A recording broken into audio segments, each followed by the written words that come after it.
कशाचा वासना शिल्लक काय राहिली वासना म्हणून संत सांगतात तुम्हाला म्हणून मरताना की आपली वासना हरिरोग असली पाहिजे.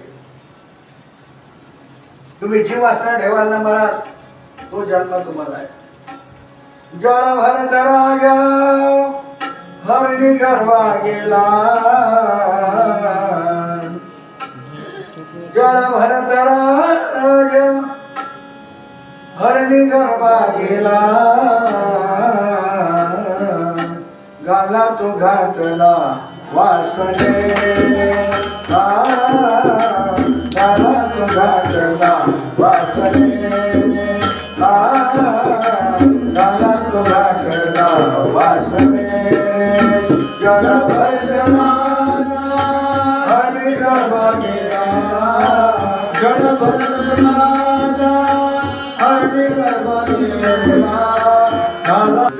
राजा हरणी गर्भा गेला झाला तो घातला वासनेने. पण मागच्या जन्माचे पूर्व संस्कार होते आठवलं त्याला सर्व. तुमचे संस्कार हे तुम्ही कोणत्याही योनीत गेले तरी मागच्या जन्माचे संस्कार ते त्या कृतीवरून आपल्या लक्षात येतात की मागच्या जन्मात काय भानगड असेल. म्हणून त्याने काय केलं आता सुकलेली पानं वेली गवत खाऊ लागला. आयुष्याचे दिवस काढले. मरणकाळ जवळ आला. तीर्थोदकात बसला आणि मृग शरीराचा त्याने त्या ठिकाणी त्याग केला. मग या अंगिरा गोत्रात एक विद्वान सत्वशील ब्राह्मण होता. त्यालाही 2 स्त्रिया. त्यापैकी पहिल्या स्त्रीपासून वेदाध्ययनशील सदाचार संपन्नशील पुत्र, दुसऱ्याला 1 पुत्र 1 कन्या 2 मुलं आणि दुसऱ्या स्त्रीपासून झालेला हा मुलगा म्हणजे मृग तनूचा त्याग करून ब्राह्मणत्व पावलेला राजा भरत. हा त्याचा आता शेवटचा जन्म होता. त्याने विचार केला काळच्या वेळेला जी वासना आहे ना आपली ती वासना हरिरूप बनावा. मनामध्ये दुसरा भाव ठेवू नका. हरिरूप भाव ठेवा. हरिरूप भाव जर आपल्या मनामध्ये असेल आणि नामस्मरणात हृदयात असेल अंतकाळाच्या वेळेला तर हरिपाठातलं एक प्रमाण सांगतो. तेची झाले अंगे हरिरूप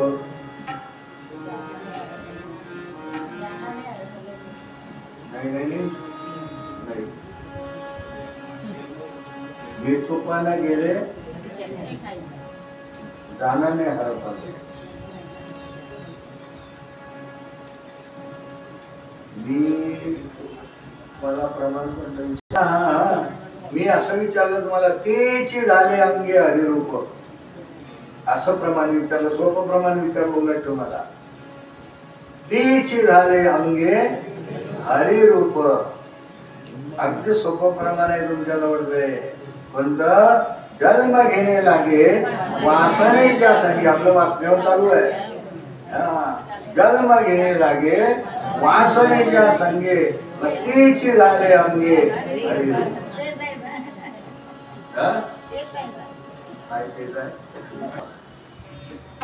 आता मौलिका हरिपाठात जेव्हा आपण तुम्ही अंतकाळाच्या वेळेला भगवंताच्या नामाचं जर स्मरण केलं चिंतन केलं ऐका तर तुम्ही तुमचे जन्म जन्मांतराची जे पाप आहेत ती पाप नष्ट होतात. आणि पाप नष्ट झाल्याच्या नंतर तुम्ही देखील त्या ठिकाणी परमात्मरूप अवस्थेला प्राप्त होतात. तुम्हाला ही परमात्म अवस्था कोण करून देतं? नाम करून देतं. असं एक प्रमाण आलेलं आहे. आता उदाहरण सांगतो म्हणजे तुमचं प्रमाण लक्षात. प्रमाण तुम्ही म्हणायचं गवताची गंजी आहे आणि त्या गवताच्या गंजीला आपण एक अक्काळी लावली.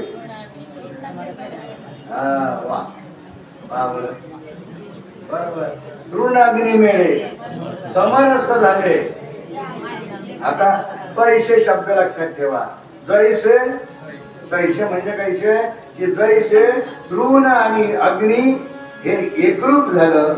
कशामुळे?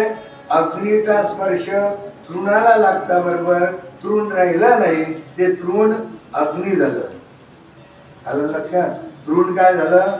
अग्नी झालं. आता गवत गवत कोणी म्हणत पडतं का? मग 10,000 पेंडे आहे तरी लोक म्हणतात गवत गवत गवत, आग आगच म्हणतात. म्हणजे गवत काय झालं? अग्निरूप झालं. जसं पैसे त्याप्रमाणे नामे जपता नामे हरी केले. म्हणजे त्याप्रमाणे जर तुम्ही देवाचं नाम केलं तर ते नाम तुम्हाला काय बनवतं? हरी बनवतं, परमात्मा रूप अवस्थेला बनवतं. आणि अशी अवस्था त्या ठिकाणी आपली प्राप्त झाली. आणि मग हात भरता कसे वाटता जन्म होता. कारण ठरवलं आता कोणाची संगत करायची. मग तो परमेश्वराचं चिंतन करत होता, उन्नत सारखा वागत होता, जळासारखा वागत होता. भरताची सती गेली, त्याचे बंधू त्याची काळजी घेत नव्हते, त्याला योग्य वेळेला जेवायला देत नव्हते. भगवान की जय. गोपाल कृष्ण भगवान की जय. गोपाल कृष्ण भगवान की जय. पण आता सप्तम स्कंदामध्ये प्रवेश करत असताना एका महत्वाच्या इतिहासावरून आपण आता प्रवेश करतोय. चेदिदेशीचा राजा शिशुपाल, त्याला भगवान वसुदेवाने राजश्री यज्ञामध्ये आपल्या स्वरूपामध्ये मिळवलं आणि धर्मराजाला आश्चर्य वाटलं. आणि मग त्याने नारदाला प्रश्न केला. तर धर्मराजाला कसं आश्चर्य वाटलं की या शिशुपालाला भगवंताने मुक्ती दिली, तसं काही शक्य योग्य नाही केलं देवाने. कारण शिशुपालाला मुक्ती कशी काय पाहिजे होती? तो तर अपराधी होता ना. मग नारदाला विचारलं. मग धर्मराज म्हणतात, नारद म्हणे परमेश्वराची भक्ती करणाऱ्याला देखील ती गती मुक्ती प्राप्त होत नाही, त्याला नरकवास भोगावा लागतो. पण या शिशुपालाला मात्र मुक्ती कशी काय मिळाली? नारद म्हणतात, धर्मराजा तुझं असं म्हणणं आहे की याने निंदा केली, पण ऐक, ईश्वराची कोणी निंदा करो का स्तुती करो, कारण ईश्वराला ते परिणाम नाही. ते परिणाम या देहाचा अभिमान असणारा आहे. आणि म्हणून परमात्म्याची तुम्ही प्रेमानं भक्ती करा का विरोधानं भक्ती करा, फल सारखं आहे. साखर तुम्ही जर रागाने खाल्ली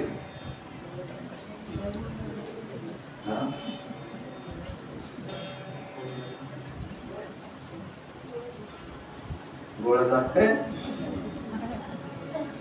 रागाने खाल्ली तर गोड विसकायला लागेल, गोड लागते. बरोबर आहे. मग साखर रागाने खा का प्रेमाने खा, ते गोडच आहे. त्याचं उत्तर काय आहे? त्याचं उत्तर असं आहे, जसं दिवा म्हटल्याच्या नंतर दिव्याला पाठीपोटी अंधकार नाही, त्याप्रमाणे तुकाराम महाराज सांगतात, दीपा नाही पाठीपोटी अंधकार, सर्वांगी साखर अवघी गोड. आपल्याला बाहेरच्या दृष्टांत सांगायला काही वेळ नाही आणि गरजही नाही. म्हणून साखरेचे तुम्ही पक्वान नाही केले,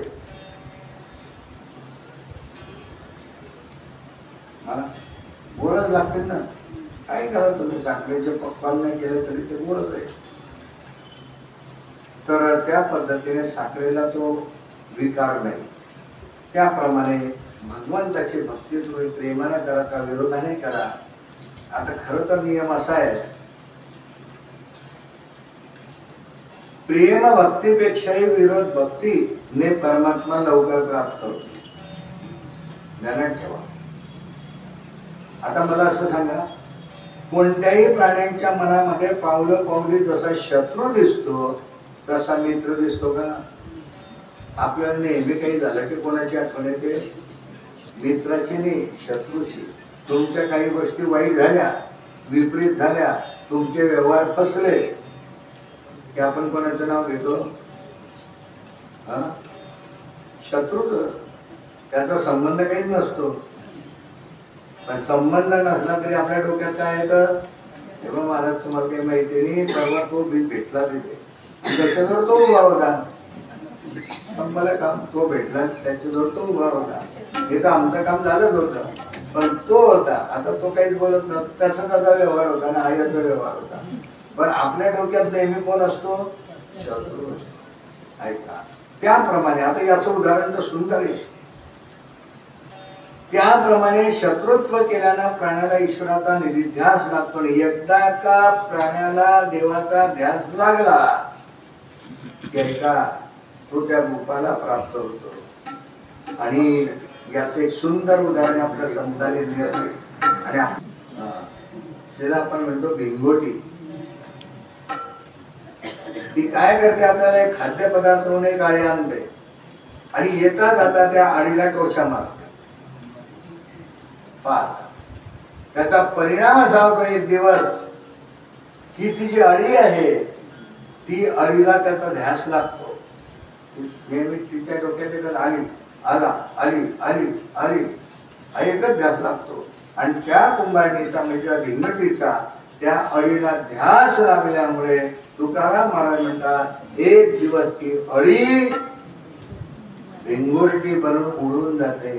तुका म्हणे अळी आणि झाली भिंगुरटी सकट. म्हणजे आज असं तुम्हाला ध्यास लागेल त्याप्रमाणे. तसं आता शिशुपालादी जे आहेत त्यांनी श्रीकृष्णाचा द्वेष केला, त्याच्यामुळे श्रीकृष्ण त्यांना काळजळी स्थळी काष्टी पाषाणी सर्व ठिकाणी आपला तो दिसत होता. लक्षात घ्या. आता त्यामुळे शिशुपाल वक्रतुंड यांचा इतिहास मला माहिती आहे. ते दोघे पूर्वी विष्णूचे द्वारपाल होते आणि एके दिवशी सनत कुमार विष्णूच्या दर्शनाला जात असताना हे सामान्य पोरं आहेत असं समजून त्यांनी प्रतिबंध केला आणि त्यांच्या उद्धटपणाबद्दल रागवून सनत कुमाराने त्या दोघांना शाप दिला. तो होता हिरण्यकश्यपूचा भाऊ.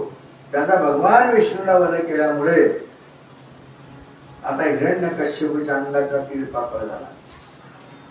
तो दातोड त्या ठिकाणी खातोय आणि मोठ्या त्वरेनं त्या ठिकाणी तो म्हणतोय, या शूराला विष्णूचा मस्तक फोडून त्याच्या रक्ताने मी आपल्या भावाचं तर्पण करेल तरच मला समाधान वाटेल. ब्राह्मण हे धर्मकृत्य करणारे आहेत, ते विष्णूला बलवान करतायत आणि म्हणून ती आपले शत्रू आहेत. त्यांचाही छळ केला पाहिजे. आणि ज्या प्रदेशामध्ये ब्राह्मण आहे, वेद आहे, आश्रम आहे, क्रिया आहे, त्या प्रदेशात जा आणि राख रांगोळी करून टाका. अनुचरांना आज्ञा दिली. हिरण्यकश्यप हिरण्यकश्यपाच्या मर्मामुळे प्रजांचे सांत्वन करण्याकरता आणि त्या ठिकाणी गेला.